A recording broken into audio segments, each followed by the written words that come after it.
The major hotels out west fork up big bucks to BEC for unpaid bills. The Constitutional Commission chairman suggests a new date for the equality referendum, and fed up PLPs demand that controversial MP Dr. Andre Rollins apologize to their leader. We've got these stories plus a whole lot more. This is the Tribune's Top 5. Bahamas Electricity Corporation Chairman Leslie Miller said during an interview on Sunday with the Tribune that the corporation collected enough money from delinquent accounts from hotels out west to pay towards BEC's outstanding $55 million fuel bill. Mr. Miller said that following several productive meetings with hotel executives, including the president of Bahamar, BEC was paid more than $7 million in outstanding electricity payments. He said officials have come to an agreement with the hotels to pay something every week until their outstanding debt is paid off. During a House of Assembly session the week before, Mr. Miller told parliamentarians that if BEC did not pay off a $55 million fuel bill by month's end, the entire country would be without electricity. He told the Tribune, quote, "All went well and we are now on the same page. I told them they had an obligation and we have an obligation. They were not offended and assured us they are prepared to work with us, so we should be fine. We will be able to pay our fuel bill for now," end quote. Since Dr. Bernard Nottage, leader of government business in the House of Assembly, announced that the constitutional referendum would be delayed, questions swirled over just how long the gender equality vote would be postponed until.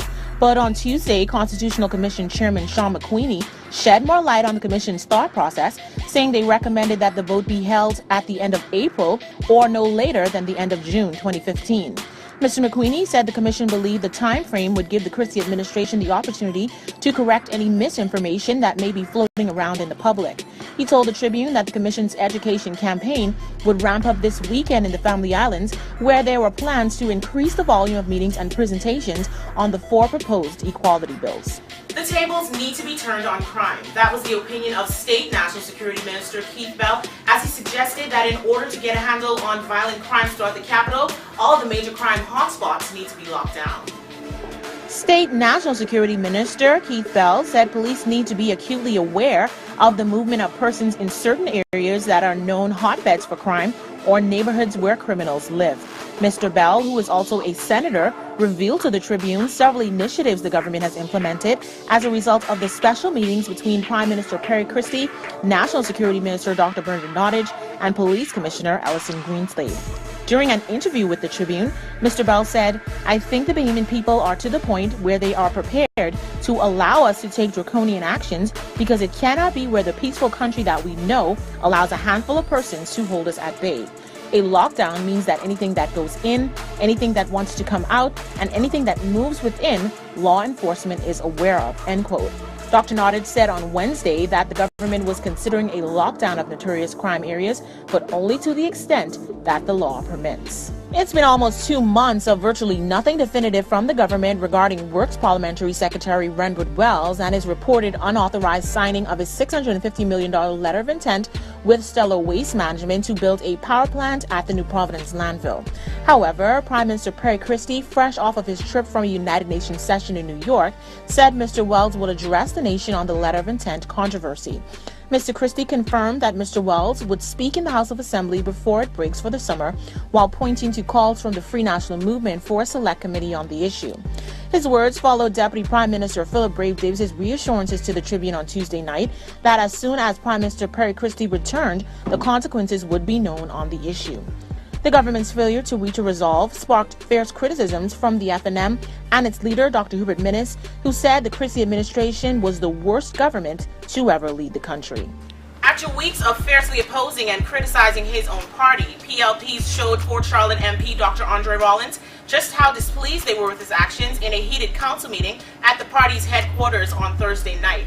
At that time, they demanded a full-fledged apology from Dr. Rollins to Prime Minister Perry Christie. A public apology was what PLPs demanded of Fort Charlotte MP Dr. Andre Rollins in a council meeting where scores of PLPs voiced their outrage because of his actions over the past few weeks.